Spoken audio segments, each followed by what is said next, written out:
Welcome to your channel, Spoken English Podcast. Please subscribe. Hello, everyone. A massive, warm, and heartfelt welcome back to day 17 of our 60-day Spoken English podcast. Wow, Ishani, just stop for a second and look at how far our community has traveled. It's honestly breathtaking, Sam. We've moved through introductions, job interviews, travel English, and digital meetings, and today, right here, right now, you are standing at the quarter-way point of this entire 60-day transformation. 15 days is a habit, but 17 days, that's a lifestyle. If you are still here, listening and practicing, you are part of an elite group of learners who are truly dedicated. Absolutely incredible. Today is a day that many of you have been waiting for, and let's be honest, perhaps some of you have been dreading. Today's topic is the big boss of fears, public speaking. Whether you were a student standing in front of a quiet classroom, an employee giving a high-stakes presentation to a board of directors, or just someone trying to tell a funny story at a crowded party, the fear is exactly the same. We've all felt it, haven't we? The sweaty palms, the racing heart, the dry throat, and that horrible sinking feeling of being tongue-tied when all eyes are on you. You feel like a deer in the headlights. In this massive 4,500-word deep dive, we're going to use the wisdom of our sources to dismantle this fear brick by brick. We're covering the 100-mile-per-hour shock, how to handle the pressure of a classroom like a pro, and most importantly, how to handle nervousness live without losing your gist. We are pulling secrets from the U.S. Department of State, the story learning methods of Ollie Richards, and even the high-stakes chase for the Turner drawings in our mystery story. So everyone, stand up straight, take a deep breath, expand your chest, and let's find your voice. Absolutely. Let's start with the foundation. Why is public speaking so terrifying in a second language? Ishani, our source, Ollie Richards, identifies a major problem that most of us grew up with. Yes, he calls it the intensive learning trap. Most of us learned English using textbooks and tiny nuggets of grammar rules. We spent years examining every tiny detail of a sentence, but when you stand in front of an audience, those rules vanish into thin air. This is the shock of speaking real English. When you are on stage, it feels like words are coming at you and leaving your mouth at 100 miles per hour. You feel overwhelmed because your brain is trying to intensively monitor your grammar while you're trying to communicate an idea. It's too much.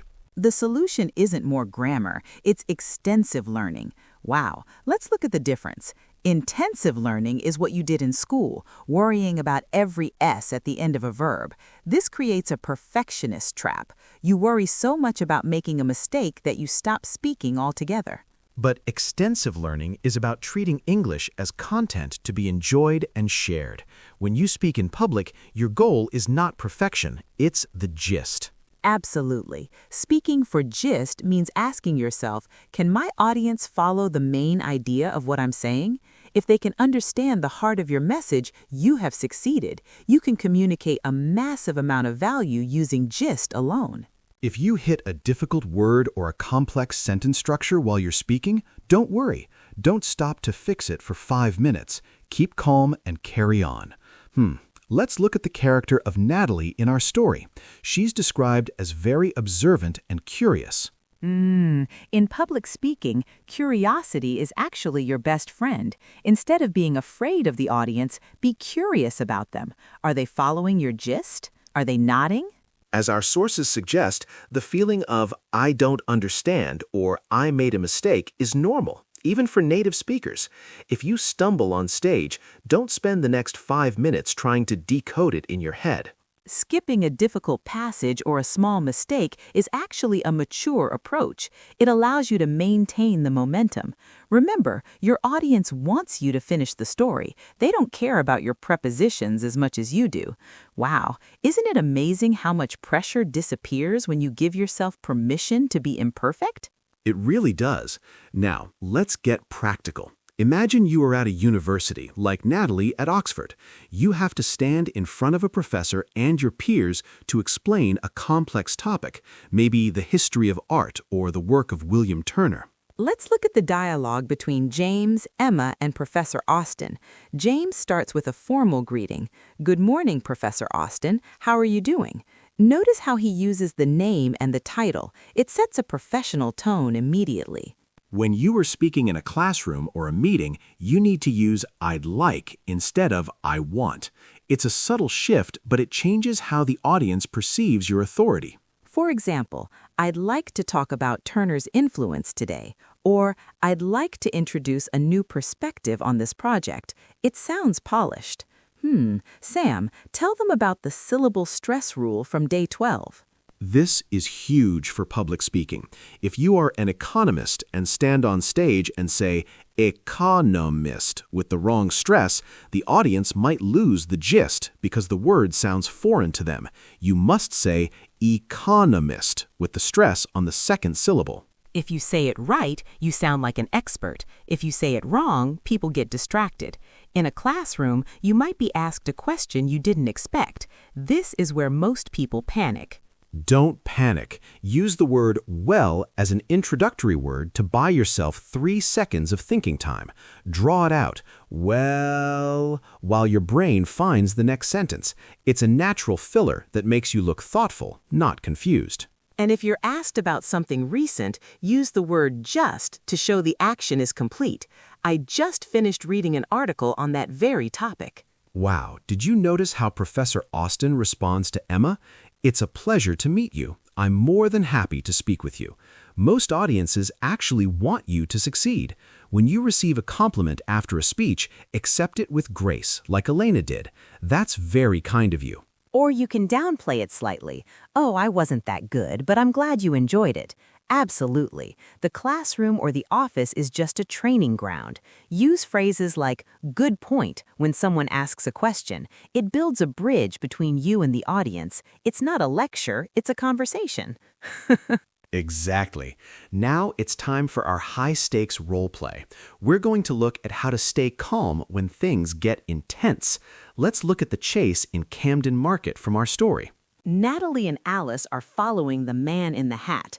They're running through crowds, they're nervous, their adrenaline is pumping, but they stay focused on their goal. Alice says, "He's heading towards the market. It will be difficult to find him." Natalie responds, "I don't see him. Do you?" Alice doesn't give up. She says, "No, I lost him.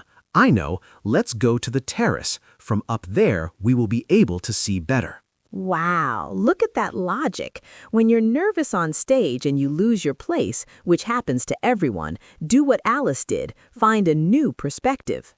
Don't just stand there feeling tongue-tied. Use a tentative suggestion for yourself. Say to the audience, "How about I move to the next point while I gather my thoughts?" Or, "Let's look at this from another angle." If you are giving a speech and someone interrupts you or a phone goes off, don't get angry. The waiter in our story said, "Sorry for butting in, but..." If you need to interrupt your own nervousness, you can say, "Excuse me, I just remembered a crucial point I missed." If you feel you are speaking too fast, that 100-mile-per-hour speed, remind yourself of the rush hour. Just like Tony told Natasha, don't panic. Rush hour is almost over. Your nervousness is just a temporary rush hour in your brain. It will pass. Absolutely. Use informal conversational cues to keep the audience engaged. Words like "yeah, right?" or "does that make sense?" make you seem human and relatable. It breaks the wall between the speaker and the listener. When you finish your speech, use a strong, clear closing, like Lawrence Windsor's toast, a toast to them, cheers. Or for a presentation, thank you for your time and your attention. Have a nice day. Remember, as Ollie Richards says, your proficiency comes from the time you spend integrating English into your life. Public speaking is just another way to integrate. Every time you stand up and speak, you are training your brain to see this difficult language as normal. Wow, we have covered so much ground today. From the mindset of extensive learning to the formal greetings of Professor Austen and the high-speed chase in Camden Market. You are now equipped to handle any stage, any classroom, and any conversation. You have the gist, you have the power phrases, and most importantly, you have the permission to be imperfect. Here is your Day 17 challenge. I want you to record a 2-minute mini lecture on your phone. Topic: pick one of our story characters, Natalie, Alice, or Robert Greene. Introduction: use "I'd like to talk to you today about." Middle: describe their background using the simple past. Example: Natalie studied history. Handling a mistake: if you stumble, say, "Oh, I almost forgot," and keep going without stopping. Conclusion: use "Thank you for your time." When you listen to your recording, focus on your syllable stress. Did you say economist? And check your intonation. Does your voice sound confident? Absolutely. You are doing the hard work. You are becoming a powerful, clear communicator. Thank you for spending this milestone Day 17 with us. It's been a pleasure to see your growth. Keep practicing, keep listening for the gist, and remember, the stage is yours. Stay loud.